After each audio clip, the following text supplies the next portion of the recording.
Piacevole, executive director of Mary's Meals in Italy. I think this is a suitable venue, Rome, both because of the name of this very praiseworthy organization, and also because Italy has a very high level of voluntary work, one of the highest in the Western world. So it's a very suitable thing to have our guests today dedicating their time and energy to telling us about what they do, and we'd like to thank them very much indeed for this initiative. In particular, Mr. MacFarlane Barrow will talk about his book, which has been published in Italian with the title 𝐰𝐰𝐰𝐿'arte di vivere con generosità. It was published in English with the title Give, Charity and the Art of Living Generously, which is a very beautiful title, particularly in the Western world where increasingly we seem to be afflicted by a lifestyle of selfish individualism. So this is the idea of giving, of generosity, of responsibility towards other people. Now, this book describes the work of the voluntary association Mary's Meals, which is involved in providing meals to children and also aid programs in the poorer countries of the world. Now, the organization is not confessional, as many voluntary organizations, for example, here in Italy are. That's to say, of the Catholic Church within the Catholic Church. But as one can understand from the name of the organization and from the character of this book and many of its leading figures, they derive inspiration and energy from Catholicism. And so LUMSA is a very fitting place from that point of view for its presentation. Now, the idea was to link the speeches of our guests and the presentation of this book to the teaching chair of contemporary world history.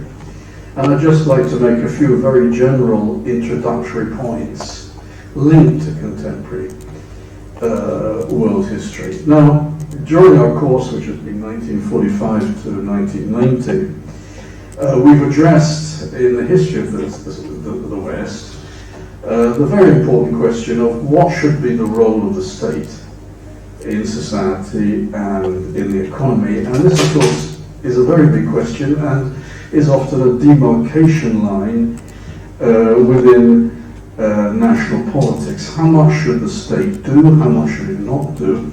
Which bears on the whole question of how much should associations do and how much should, what individuals should do. So it's a very important question about Western societies and future Western civilization, is who and what should seek to engage in these kinds of activities of social solidarity and social responsibility.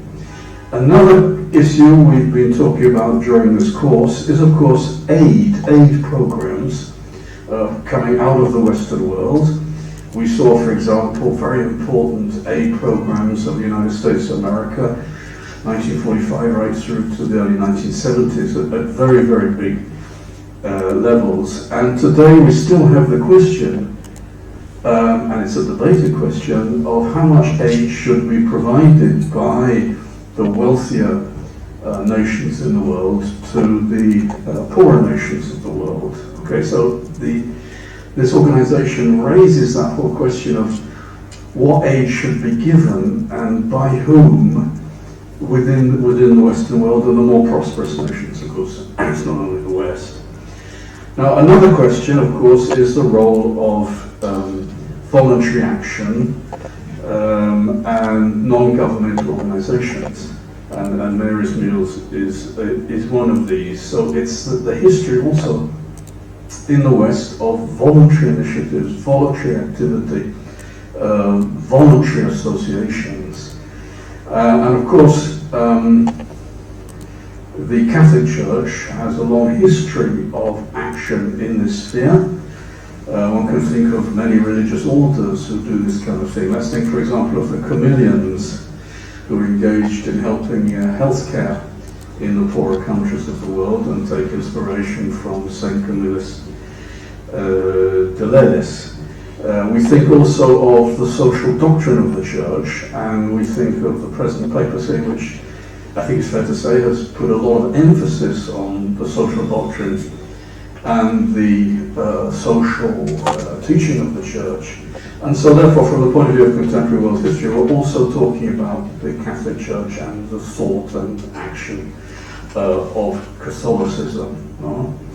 One final point, this organization is helping children. It's helping children to get food, to eat, and to nourish their bodies and so forth, to live their life. And in recent decades, there has been raised at many levels the whole question of what is called in English food security. How can people be sure that they're going to get enough to eat? Okay, and how far can we apply this principle of food security, and what are we going to do to make sure that it's respected? Okay, so that's also another very important element of contemporary world history, of food security and countering poverty in the world. So having finished with those very general introductions, both a few words of welcome to our guests and a few introductory comments of how we can link this book and also what our guests will say to developments within contemporary world history, I'll hand over the microphone to the chairperson, moderator. Thank you, Professor Paul, for this introduction. Well, good afternoon, everyone, both people here in presence and those connected online. My name is Maria Felicita, and for those who do not know me, dell. So seeing live this event on Mary's News page on YouTube and Facebook, I'm a student of the master's degree in international relations here at LUMSA University, as well as the co-founder and active member of Cenacolo di Studi Diplomatici, Internazionali, which is a project created by the students to all the students of LUMSA University who are seriously motivated and interested in pursuing a career in international relations. I would like again to thank Professor Ford for this brief introduction and institutional greetings, and I greet and welcome all of you that are attending this event. As we know, the Cenacolo represents always a time, an occasion of training, education, and growth too, for all the students, especially in light of future job opportunities available in the international sector. As mentioned before, today we have the pleasure and I'd say even the honor to host Mr. Magnus MacFarlane Barrow, who is the founder and the executive chairman of Mary's Meals. Mary's Meals is a leading international anti-hunger NGO active in 19 countries across 5 continents, assisting and educating approximately 2 million children in 14 developing countries. Now, I would like to share with you a video about Mary's Meals featuring short testimonials from some of the countries where volunteers operate in. Just a second.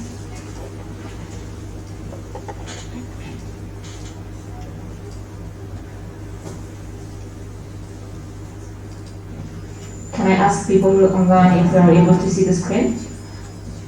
Just a brief feedback. Can you see the screen? Hunger? I hope so. When you're hungry? Okay. You cannot be able to think. Hunger. You cannot be able to do anything. When you're hungry. You just feel weak. You cannot be able to think. You cannot be able to do anything. You just feel weak. I was born in Cité Soleil. Cité Soleil is one of the most dangerous places of Haiti. And those people are very dangerous because we have a lot of misery. We have a lot of hunger. I was born in Cité Soleil. They must leave Cité it. Soleil is It's not easy for one them of to the keep most living in dangerous danger. place of Haiti. It's very hard because And one of the those things people are that very dangerous take because them they out have a is lot of education. misery, they have a lot of hunger, and then they must leave every day, so it's not easy for them to keep living every day. It's very hard because one of the things that can take If them out I'm is hungry, education. you know, sometimes I misbehave. A lot of winners were complaining and sick, I'm having stomachache, I'm having headache. It was truly hard. If I'm hungry, you know, sometimes I misbehave. A lot of winners were complaining and sick, I'm having stomachache, at all I'm having headache. in a day before they came to school. Now they're motivated to come to school. They're motivated to be part of that community. They eat, they can focus, they don't need to run away and scavenge and or fall asleep in class. Now they're motivated to come to school. They're motivated to be part of that community. They can focus, they don't need to run away and scavenge or fall asleep in class. We've noticed there has been a reduction in the number of I've seen this incredible efficient program, way more than a feeding and education program. This there has been a reduction in the massive number of it's a partnership between various meals with the community. Various meals provide food with the community as to stop the garden, build the kitchen. They provide volunteers when mothers come in, food. Partnership between various schools and the community. Energizes and providing food with the community. That's to stop the garden, to build a kitchen. They provide Mothers to volunteers. children, Mothers can't wait to get up and say, you know, and what happens is it really energizes and motivates the community. Change the general attitude. Fathers to It's created higher mothers to children. children. That's Can't wait to get up and say, this is an honor and a way to be able to do something to help. In fact, just a small amount of that Created higher impact in the life of you're here. This child here was affected by some guy do something to help. This child here was affected by drug laws that impact in his life. They all here to see This child here was affected by some meals around the world. I just think This child here was affected by drug laws in Liverpool. acts of love. None of us do anything spectacular. It's only when you put all those things together, meals around the world. I just think it's about that little thing. This thing that we see is small people in the world. Acts of was love. one thing. None of us do anything Mary's spectacular. they do It's only being good and changing together to do this incredible thing. For me, education is power. That's why I keep on working hard so that I will come back. Those things they do As education is a tool for changing each and everything in the world. For me, education is power. That's why I keep on working hard so that I will come back. As education is a tool for changing each and everything in the world, I think teaching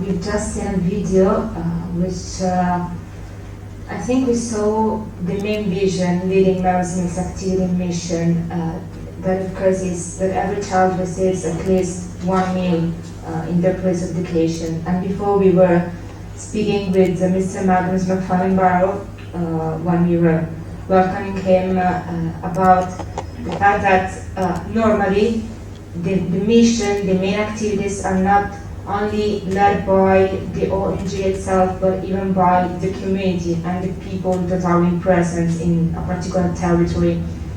And I think we cannot remain indifferent when watching certain videos and hearing certain stories. Now, before giving the floor to our distinguished guest, I would like just to briefly introduce him. Magnus was born in 1968 in Aberdeen. He has been living in Argyll, Scotland since the age of 9 and began his career as a fish farmer. However, when the Bosnian conflict was making headlines in early 1990s, Magnus and his brother Fergus were moved to health. From that moment on, a series of events that he will soon, I think, share with us would have led him to found Magnus MacFarlane in 2002, in particular after a trip in Malawi. He's married Julie, a trained nurse who became his co-driver on some of the first deliveries of aid to Bosnia-Herzegovina in 1993, and has been devoted to the charity ever since. They live in Dalmolly, Scotland, with their 7 children.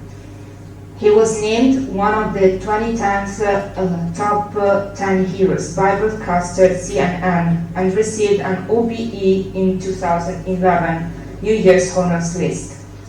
Magnus has also been awarded honorary degrees by University of Stirling, Glasgow Caledonian University and the University of Hull. So today we are going to present Magnus' last book, which is entitled Give the Art of Living Generously. Before showing you another video that is quite smaller than the previous one, I just want to remind everyone that at the end of these speeches of our speakers, we have the opportunity to interact, to actively participate through considerations, doubts, questions.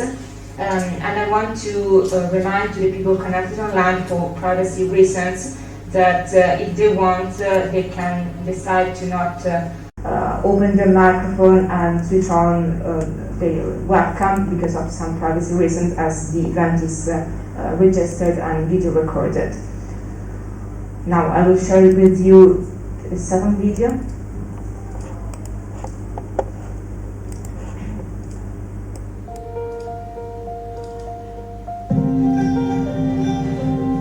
This book signposts a personal journey so into often authentic charity think of the giver can as enrich somehow all our lives. superior to the But in a receiver. particular way, And yet it in grabbed this last 30 question years of organising around the charity, current identity crisis that come to know organised charity the receiver as faces. simply someone that happens to be in need of help at a particular moment. So often I encounter people in some precarious places on earth who have nothing material, and but who actually have a better life than me.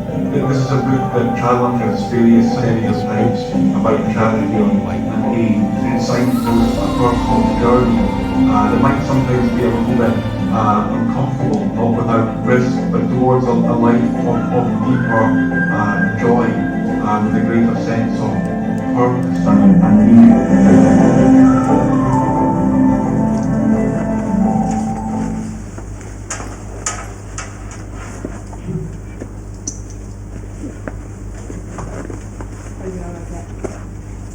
Here we are again.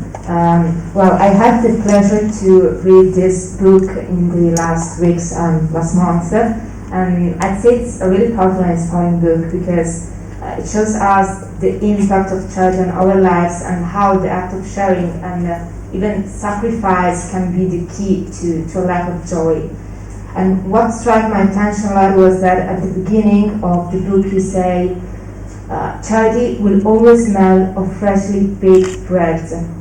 So we can say that charity starts from home. It is something that it exists in every humankind, in every human heart, and we can even discover its original meaning because it comes from the English word charity comes from the Latin word caritas, which comes from the Greek agape, which has to do, it means that it is an activity that has to do with love itself.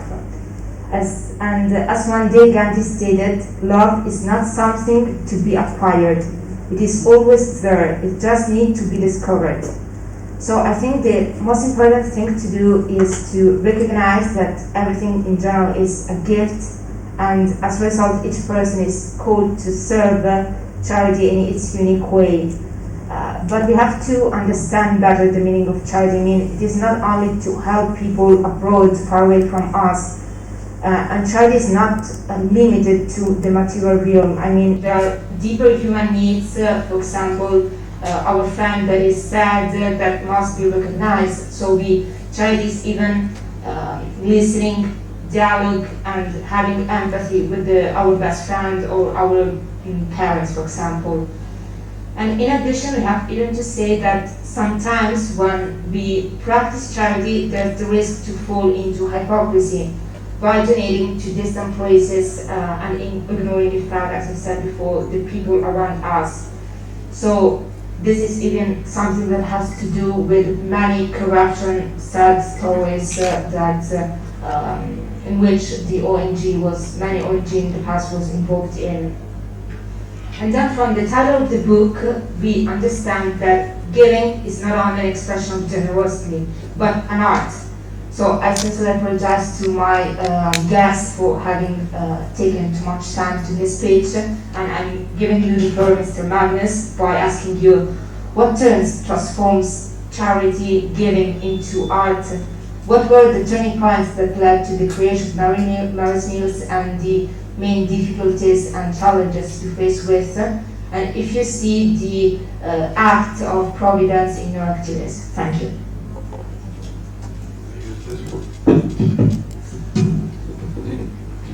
Hello everyone, can you hear me okay? Yes. Yeah. Thank you first of all for inviting me for that great introduction. Thank you, Professor Ford, for your kind words as well. This first question, what turns charity into art, actually makes me a little bit nervous, because when we hear that statement, it can sound like charity is something very complicated, something that we need to be qualified for. Maybe if we think about art, something that only some people can do. And we know that's not the case with charity. You know, charity is something within reach of all of us at every moment. You know, and I would hate to talk about charity or write about charity in a way that makes that takes away that instinctive desire we have to help the person in need in front of us, because I think that's where charity begins, isn't it? In the human heart. I think it's something I see as a universal thing. But one of the great privileges in my life is to have spent so much time in many different cultures, spent a lot of time in the world's poorest communities, spent a lot of time in the aftermath of humanitarian disasters, conflict, and always, everywhere, I've encountered human charity. It's everywhere, that desire to help the one in need, and that's a very beautiful thing in itself. I think it's something that points to the wonder of our humanity, the wonder of the human being. You know, I think charity is one of those hallmarks that sets us apart. So, when we think about charity as an art, it certainly shouldn't be at the risk of ever thinking we shouldn't do those instinctive things when we can help immediately. I suppose at the same time, though, in thinking about the journey I've had and the experiences I've had, I can see that charity can go wrong as individuals when we practice it, and especially if we become people who are organising charity or aid work. It can go wrong in different ways. One of the themes in the book is about the place of the head and the heart in works of charity, and both are essential, but we need to get that balance right. You know, that first instinctive thing when we see the person devastated by an earthquake in Haiti, we want to immediately help them, to give them food, to give them somewhere to sleep, to give them medicines, to do those immediate things. That's a dramatic example, but we can apply that to any human need that we see. And that starts with that instinctive work of the heart. But then as we go on, if our charity is real, if it's authentic, if we love the person in front of us, which we do, if our charity is authentic, then we desire other things for that person. We desire to set them free. You know, if that's what this whole concept of Mary's Meals is based on, you know, that's why I think Mary's Meals is so beautiful, because it is that immediate work of love to feed the hungry child. Any of us want to feed a child who we meet who's hungry immediately. But it's also then about, well, if we love that child, we want them to be set free from this situation. We don't want them to be dependent on our help. We want them to have life and to have it to the full. We want them to grow healthy and to be able to raise their own family. And there then enters in a question about why are they hungry? You know, and in our situations, that hunger is caused by poverty, almost always chronic poverty. And that chronic poverty is nearly always caused by hunger, by children being hungry, missing school because they're doing whatever they need to do to survive, and then because they've missed their education, being trapped in a cycle of poverty. So this is when our head becomes important in works of charity. We need to think about what can we do if we really love this person and we really want to set them free. How can we do this work of charity in a way that makes that happen? And so the journey goes on. I think sometimes when I hear people speak about charity, I think sometimes we make the mistake of thinking those two things are separate, or almost that first bit of charity that's just love, that's just instinctive and from the heart, is something we should leave behind, something that we should move on to more sophisticated international development work. All those good things. But I don't think we do leave it behind. It should remain a work of love, whatever stages we go through in wanting to serve people in need. And I think this is very important. And finally, in that first question about charity as an art, one of the reasons I wrote this book, maybe the main reason I wrote this book, is I began to think after many years of doing this, one of the great privileges of my life is over and over again I encounter people who really know how to give much more profoundly than I do. People, one example, when I started collecting aid to take to Bosnia in the 90s, I used to go to this woman's house in Scotland. She would collect things, food, clothing, and I would take them and I would drive them to Bosnia. I would go to her house once a month. One time, occasionally I went to her house and I received her gifts and I put them in my van, and I looked around her house and I was having lunch with her. Everything was empty, there was nothing in her kitchen, all the shelves were bare. And I said to her, "Are you moving house? Is everything okay?" And she said, no, I just decided that those people in Bosnia need these things more than an old lady like me. What do I need extra pots and pans and plates for? And without me realizing, that lady had been systematically giving everything away, everything in her house away. And I tell you that story because the thing I remember most about that woman is her joy. I can see now her smile that day when she told me about what she was doing. She was full of joy.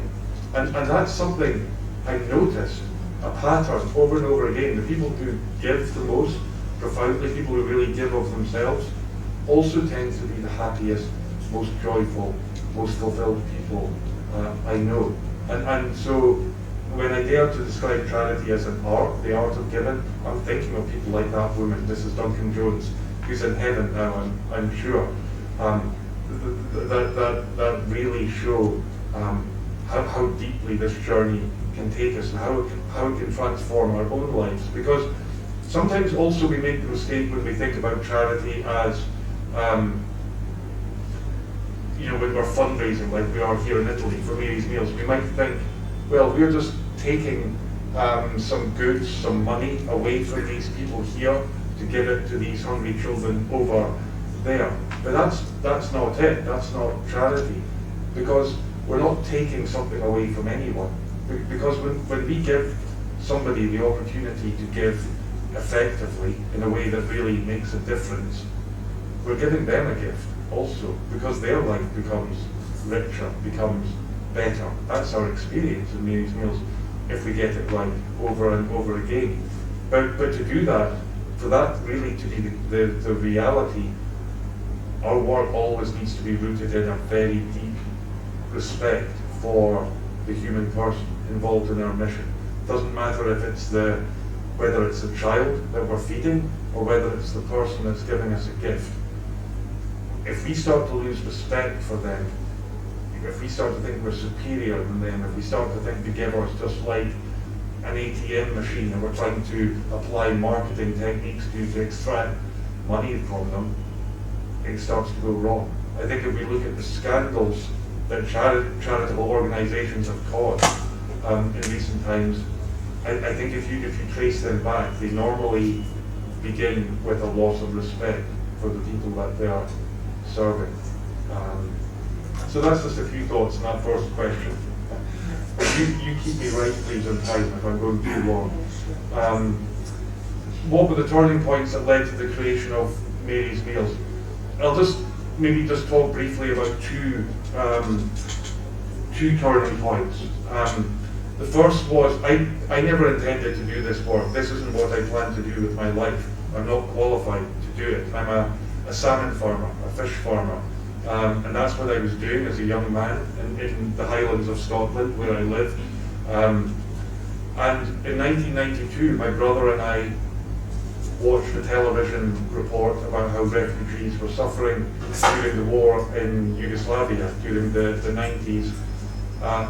And over a pint of beer in our local pub, we said to each other, wouldn't it be great if we could just do something small to help? So we organised a little effort, asked people to give us food and clothing. I took 1 week's holiday from work, drove the goods to Bosnia, delivered them in a refugee camp, and then I came home to Scotland thinking I'd done my good deed, now I'll go back to work as normal. And then I discovered God had a completely different plan, because all these things I'd asked for continued to pour in. People were giving me more and more food and clothing and medicines, and I had this mountain of these things. I suddenly realised it was going to be a lot harder to stop this than it had been to start. And so I prayed about it. I sold my house, I gave up my job, somebody gave me a truck, and I just began driving back and forth. And really, that story of making an appeal on behalf of people who are suffering and being overwhelmed by people's goodness, by the generosity of people. Really, that's our story. 30 years later, I only intended maybe to do this for a few months, even at that stage when I made those few decisions. Here I am 30 years later, this has become my life work. And really, that's only happened because people are so good. When we write down our organisational values for Mary's Meals, one of the key ones for us is we have confidence in the innate goodness of people. And we build so much of our approach around that. And it's not just nice words, it's our experience over and over again that people are good. So that's how I first got involved in this work. And for the first 10 years, there was no real theme or focus. We were just doing all kinds of things to help. We were being invited to help street children in Latin America, or during the war in Liberia in West Africa, we were doing emergency help. We were opening homes for children in hospitals in Romania, all kinds of things. And then in 2002, Mary's Meals was born. It was born in Malawi, Southeast Africa. That was a year of terrible famine. We were there doing emergency feeding programs, and I met this family. And the father of the family had just died, and now the mother, when I visited their home, was dying also. And she had 6 children who were sitting around her. And I began talking to her oldest child. He was called Edward. He was 14 years of age. And at one point in the conversation, I asked Edward, what's your hope? What's your ambition? Maybe like we'd ask any young person. And he said to me, I'd like to have enough food to eat, and I would like to be able to go to school one day. And that was it. That was his ambition at 14 years of age. And I love the fact that this work that's now feeding 2 million children every day was ignited by the words of a child. It was those words that Edward spoke that really made us start to think about that link between hunger and children missing their education, recognizing that cycle of poverty that millions and millions of people in the world are trapped in. Their education is stolen from them by hunger, so they're trapped in poverty, and so they remain hungry, and their children after them. So we see with this simple thing that was born then, this one meal every day in a place of education, that cycle can be broken. And they were meeting that immediate need of children like Edward, and we're setting them free because they come to school. And you saw in the little film clip before, those amazing young people like Veronica and Julie and Letty. I know all of them, and it's one of the great joys in my life, because they would all say, I never would have gone inside a school without Mary's Meals. I might not be alive without Mary's Meals. And there they are now, leaders in their communities, leaders of change in their communities. So this simple act of charity works in the immediate and in the long term. Sorry, I'm talking too long. I'll speed up with the last few questions. Most difficult challenges I faced along the way. Many challenges, and I've probably touched on them already. You know, as the organisation grows and gets bigger and more people are involved, and there are many different parts to the organisation, how do we retain this as a work of love? How do we keep those most important things that were present at the very beginning? That simple desire to serve the person in need in front of us. How do we make sure we don't get wrongly focused on numbers? Numbers are really important. We need to measure the data to prove this works. But how do we do that? How do we do the strategic planning that's necessary without losing sight of this just being a simple work of love? So our organizational values for us are so important, that we take time as the work grows around the world to really spend time thinking about what are our values, what makes Mary's Meals unique. I believe many organizations go wrong because they don't spend enough time on that. They start doing something very good, and then they see something else they could do, and they need something else, and they get confused, or people who support them get confused about what is it, what's their identity, what's their expertise, what's their focus and mission. And so we're spending a lot of time on that, who we are, what makes Mary's Meals unique. You know, how do we retain that focus?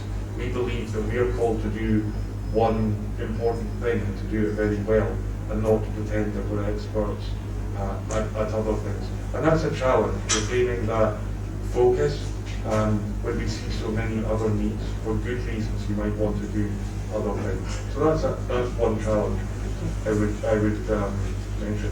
Finally, last question, I'll just tell you one story in answer to this. Have you ever had Providence intervene in your service? Short answer, many, many times, every day. You know, I believe this is all dependent on God's providence. The one particular example at the beginning, early years collecting aid to take to Bosnia. Something went wrong on one of our journeys to Bosnia. I don't have time to tell you the details today, but basically we had to spend all the money that we had in our bank account then to solve this problem and to get the aid into Bosnia. I remember exactly the amount. It was £4,200. And so I was driving home to Scotland, and I suddenly began to panic because I realised we had all these commitments and obligations, and all the aid was piling up, and I needed to drive it to Bosnia. And this £4,200 that we needed had gone. And I was praying about this and really worried. And when I arrived home, my wife met me, and she said, "Oh, Magnus, there's a letter I think you better have a look at." And I opened it. Now I was getting even more worried that something else had gone wrong. And when I opened it, I found inside a cheque for £4,200 from a priest in Ireland who said he wanted to be anonymous. He didn't even want us to send him a thank you letter. Nobody else knew that we needed £4,200 exactly, apart from Julie and no one. And I've experienced so many. I've had so many experiences like that of God's providence, and I think on that occasion at the beginning of our work, God just wanted us to know, you know, very clearly. He wanted us to know that when we step out in a work like this. He's got our back. He'll give us everything we need, always, and that's been my experience. Sorry if I went a bit long. It's okay. Thank you, Mr. MacFarlane Barrow, for this, I'd say, inspiring words, and even for reminding us that at the end it is worthwhile to have a risk and when we choose charity. Unfortunately, we'd like to speak more with you, but I have to give the floor to our next guest. And now it's time to present you Mr. Ruggero Poli, President of Magnus Italy. Before giving him the floor, let me just briefly introduce his career. Mr. Poli holds an engineering degree and has studied at MIT Boston, Cambridge University and Bocconi University. He has worked as an executive in large infrastructure and consulting firms in Italy and abroad, where he implemented projects in 20 countries, primarily in Europe, Middle East and Africa. He has held and continues to hold important positions such as General Manager, Managing Director and Board Member. He is currently working for a large Italian company on energy innovation and development, as well as decarbonization, and he is involved in several European research projects. After volunteering in a variety of capacities, he fell in love with the simplicity and effectiveness of Mary's Mills for a more just and fraternal world. He is married to Isabella and has 2 daughters, and he has 3 wonderful kids. Good afternoon, Mr. Poli, and welcome. Thank you for being here with us. Well, we all know, even as international relations students, that in 2015 the UN General Assembly set up the so-called Sustainable Development Goals, a collection of 17 interlinked global goals that are intended to be achieved by the year 2030. The Sustainable Development Goals recognize that many challenges are overlapped in many areas. We just think about water, sanitation, education, and health. And of course, these challenges demand an integrated approach that sometimes it lacks in the developing countries, integrated approach between the main leaders, superpower leaders. These persistent gaps are challenging, and I'd say even they are worsening because they raise disparities. And in addition, the effect of the climate change that was hardly discussed during the COP26 increases hunger, which gave rise to inequalities, and we can have even the, for example, proliferation of terrorist threats. So, following my previous experience, presentation on your experience, I'd like to ask you if you could please give us an extensive international experience of what you did, and as well as your commitment to corporate social responsibility, so on the contribution of companies to the SDGs. We have, I think, the translator who is going to help us in this speech. I'll give you the microphone. Thank you very much, grazie a tutti di questa presentazione, grazie di questa opportunità. Io farò una riflessione molto breve perché il tempo è poco su quello che è cambiato con la pandemia nelle grandi società. I'll just make a brief reflection on what has changed so far because of the pandemic. Le grandi società sono sempre state valutate con il bilancio, cioè a fine anno ogni società deve fare un bilancio economico-finanziario in cui sostanzialmente il mondo giudica questa società su quanti soldi ha fatto. Questo è stato un po' come è andata avanti fino ad oggi, in poche parole. So in brief words, companies always been evaluated on their final balance, because what they managed to achieve, if their balance is right. So this is basically what things have gone so far. Con la pandemia si è rivoltata completamente l'approccio e adesso alle grandi aziende è richiesto di fare anche un bilancio di sostenibilità, cioè dimostrare alla società quali sono le ricadute della propria attività non solo da un punto di vista finanziario, quindi non solo quanti soldi guadagnano, ma anche che impatto hanno sulla società, quindi sulle persone e sull'ambiente. Questa è una rivoluzione veramente incredibile. Okay. Pandemic has changed things around enormously, so companies have been asked to draw up a sustainability balance. So what the impact have been it has been on people, on nature, on the environment. So all these things they play much more vital role than before.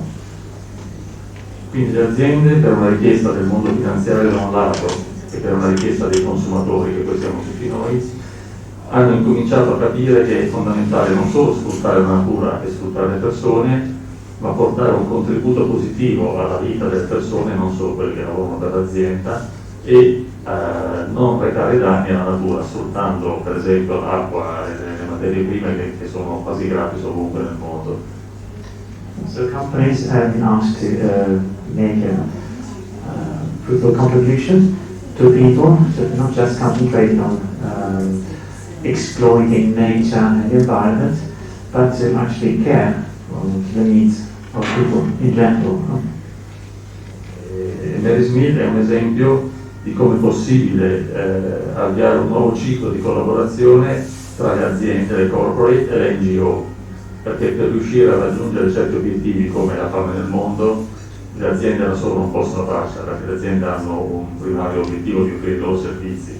Quindi tra la collaborazione tra una delle grandi aziende e delle NGO si possono raggiungere dei risultati che sono ottimali per entrambe. Magnus has provided a very good example on how a collaboration between corporations and NGOs can really have a good impact on everything, because companies normally are focused on the balance, as I said before, so they don't really have the time to dedicate themselves to this kind of publishing goal. That sort of collaboration started between corporations and NGOs. The long-term results can be really enormous.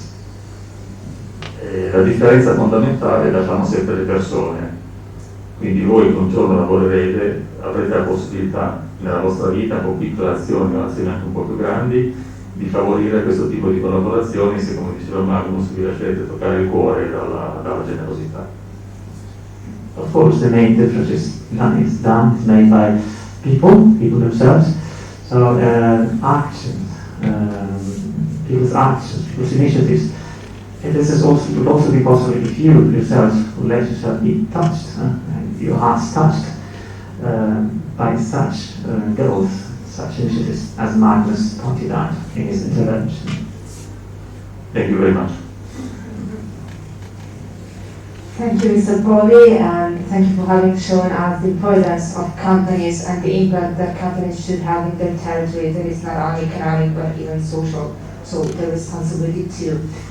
Now I'd like to present you our last but not least speaker, Mr. Silvio Tolve, Executive Director of Mary's Mills, Italy. Unfortunately, because of time reasons, I can't present you briefly her curriculum vitae, but I'll give directly her the floor by asking, could you please tell us something more about Mary's Mills movement in Italy and the activities you remain involved in? And can you give us an example of a story that touched you in particular? Thank you. Allora, in Italia abbiamo creato un movimento molto attivo che si basa sull'attività dei volontari e questo è molto importante da sottolineare. So in Italy we set up a movement of volunteers, and actually many initiatives in Italy are based on volunteers. This is a very important point to point out. Sì, è importante sottolinearlo anche perché non so se siete al corrente di questa cosa, però per sfamare un bambino per un intero anno scolastico bastano solo 18,30 €, quindi se ci pensate con questi 18,30 € riusciamo a far mangiare un bambino per un intero anno scolastico. An important thing is that with just €18.30, we managed to give food and education to a poor child. Just €18.30. Questo appunto è possibile grazie al lavoro dei volontari che non vengono pagati e quindi spendiamo pochissimo per le spese di gestione. This is also possible thanks to how volunteers work. So we can save on expenses and almost everything we receive is donated to the poor people. Ci sono tantissimi modi di fare volontariato, alcuni li proponiamo noi, però lasciamo anche molta libertà di azione a tutte le persone che hanno voglia di far parte della nostra famiglia, perché Mary's Meals diventa una vera famiglia. There are actually lots of ways to do voluntary work, but we like to do the space of creativity to anyone who's involved in this volunteer work. So as to favour a sense of family, because we in Mary's Meals feel as a family. C'è chi ci dona competenze, quindi abbiamo tantissimi professionisti che donano del loro tempo, quindi facendo traduzioni come fa Augusto in questo momento, ad esempio, piuttosto che la contabilità, piuttosto che tanti modi di comunicazione, quindi c'è chi dona competenze. E poi invece ci sono tantissimi volontari attivi sul territorio che cercano di promuovere l'organizzazione con azioni molto semplici e raccogliere i fondi, perché ricordiamo l'ideale in un certo senso è di educare le persone a questa realtà, a queste problematiche che spesso ci sembrano lontanissime ma in realtà non lo sono, e allo stesso tempo cercare di agire in modo concreto. So our volunteers can donate their skills, their competencies, various kinds. But also people who are active, prefer to be involved in active initiatives, organizing events or various kinds. And we also focus on educating people to such kind of activity. And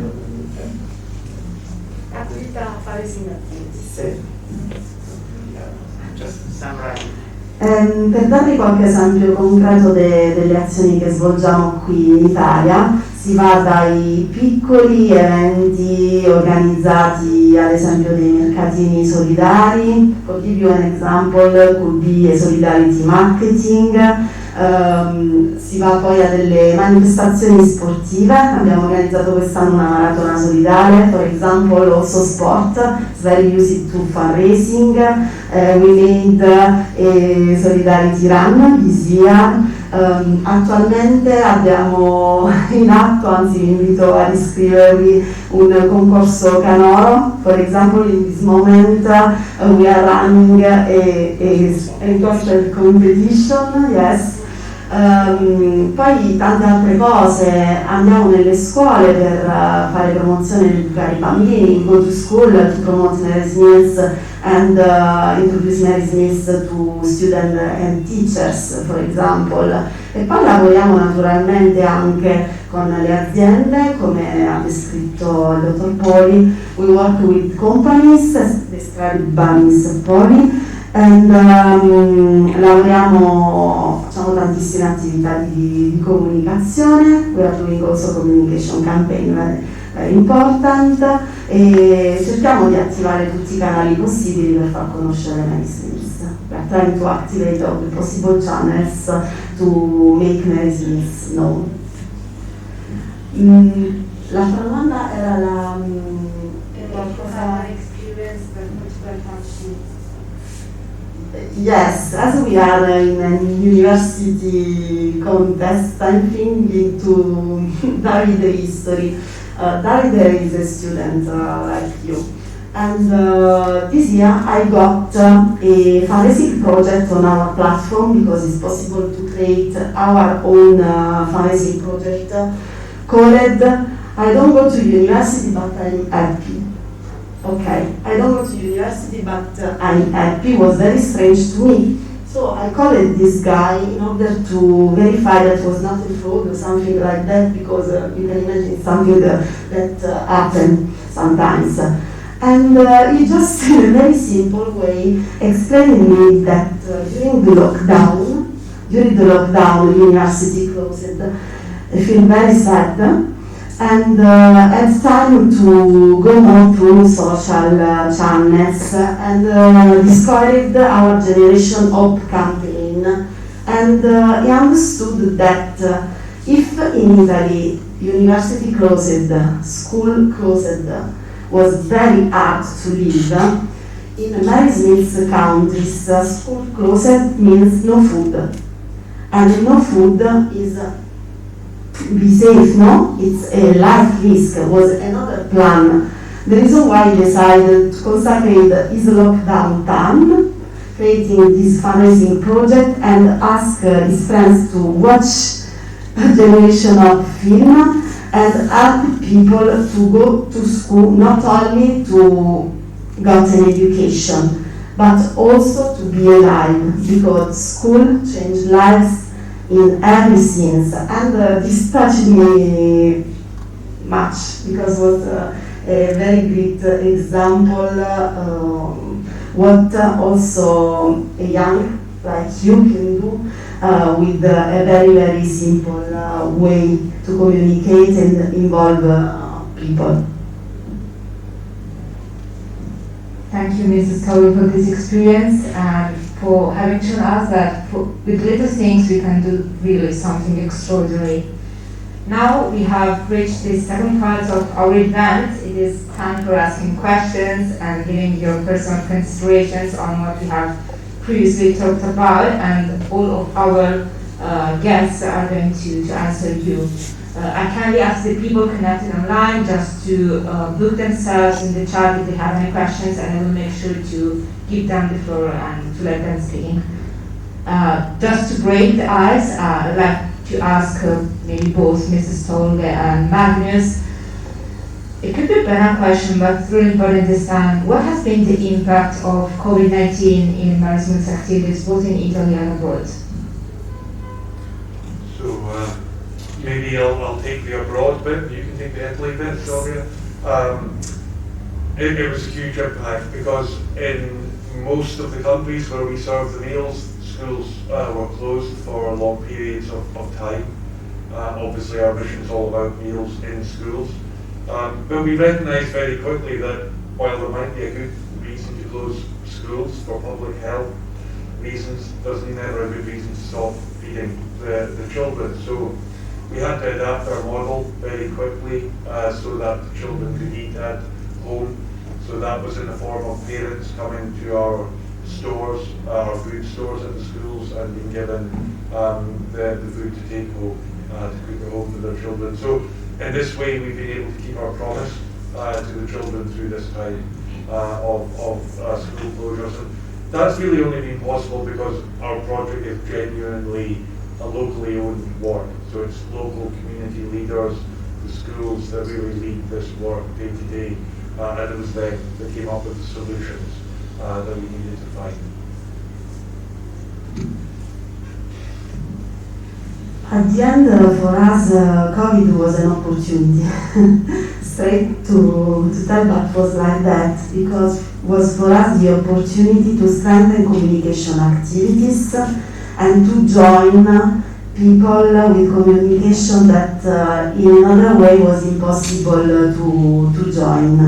So we have invested on communication campaign, for example, incontra the history that I have told before, and was a way to grow our audience and make Mary's Mills known more in Italy. So it was at the end of history was also an opportunity for us.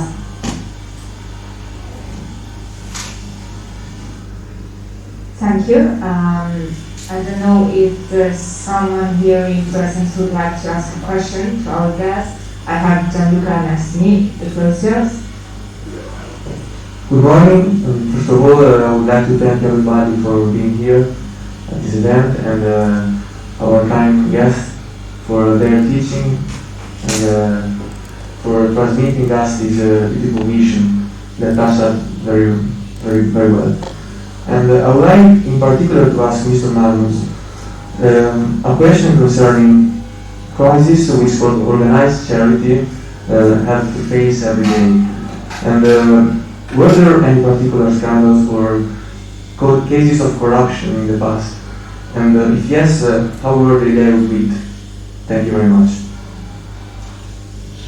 So, thankfully we've had no major cases of corruption or scandal in Mary's Meals. Every day in the environments we're working in, we're facing a daily battle against corruption. Corruption is endemic in places where we tend to work. And like any good organisation, we have developed very robust monitoring, financial management, stock control, all those things you would expect from a good organisation. But I would say more important than that, in terms of us being good stewards of what we've been entrusted, is again that local ownership. Because most of the volunteers who cook and serve our meals every day are our parents, our grandmothers, our leaders in the local community, and they believe in this. They're giving their time, and so in that sense, this also becomes self-policing in terms of the risk of someone trying to misuse the food. That local ownership and protection of the food, and their huge commitment to make sure the child receives the food every day is a very important part of that model, because it becomes very difficult in many different ways when we try to impose something from outside. So I don't mean to sound like we've got no problems, we've got everything sorted out. Every day it's you know, and clearly there are so many risks when we're working with so many children, 2 million children every day, you know, so we invest so much time in how we think about safeguarding of those children as well as those other aspects. But thank God we haven't experienced any major scandal or fraud. Thank you. Thank you very much. Yeah, thank you, Mr. Magnus. And as you said even before, what is important is that the head works with the heart. So if these two things goes in their own way, the main mission of Mary's Meals, or in general any ONG particular, cannot be achieved. So if there are more questions from here in presence, I give the floor to this lady.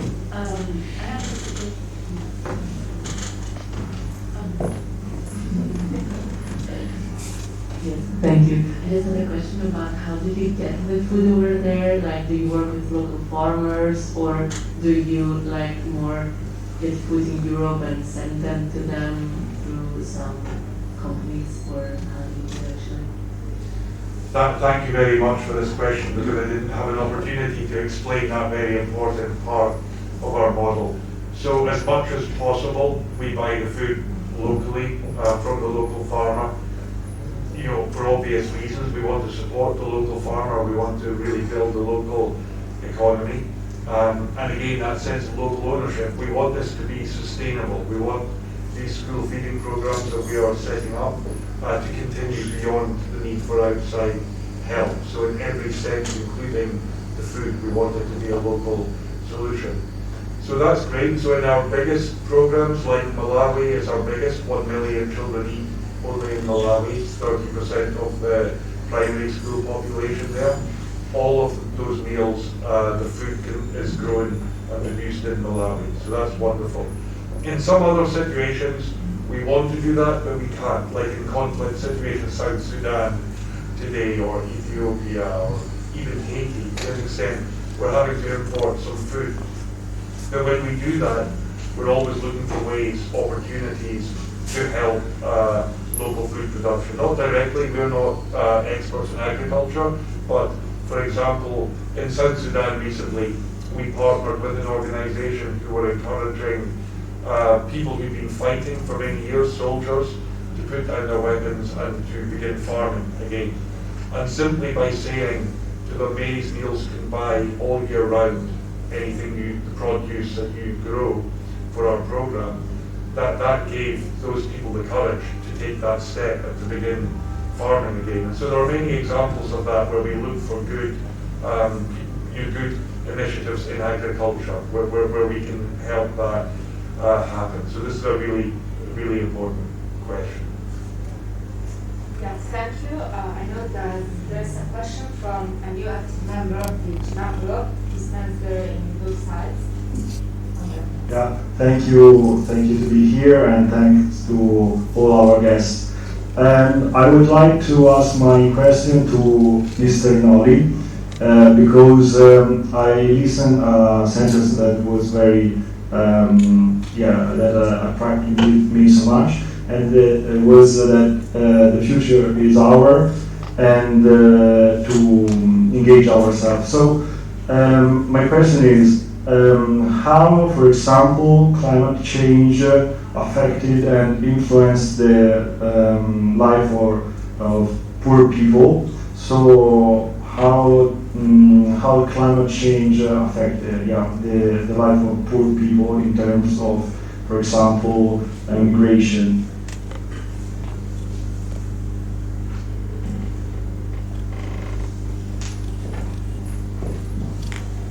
Thank you very much for the question. Well, we all see that there are meteorological events that are changing, some more drought or too much rain and no rain at all. But when it happens in Europe, there is no problem, more or less, or minor problem. When it happens in our program countries, this means that probably the people are not able to eat for months or even to eat for 1 year. And so, unfortunately, also with climate change, the people who pay the bill are the poorest. And so, on our side, we should and we could take some responsibility on this, taking this very seriously. On one side, trying to limiting CO2 emission with our cars, with our flight, with our way we use consumer today. But on the other side, let's be touched by some NGOs like Magnus, where the people that due to climate change have a serious problem. Could I just add as well to that answer, just in the context of Mary's meals? We see so many examples of the poorest suffering the most through climate change. So right now there's a terrible famine developing in Madagascar where we work, and many would describe that as the first ever famine caused by climate change, by global warming. We see in South Sudan huge floods, as if they didn't have enough to deal with in South Sudan already with the war. There's been terrible flooding, and again most people would think that was connected to the change in the climate there.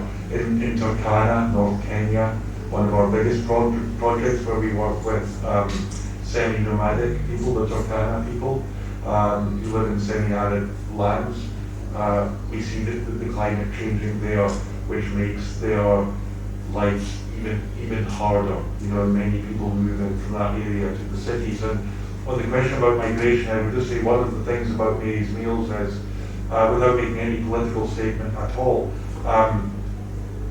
by promising a meal to a child every day in school, by enabling them to have an education, it's a very big factor with families deciding whether they can stay whether they are, or whether they need to leave to try and find those things for their children in a different country.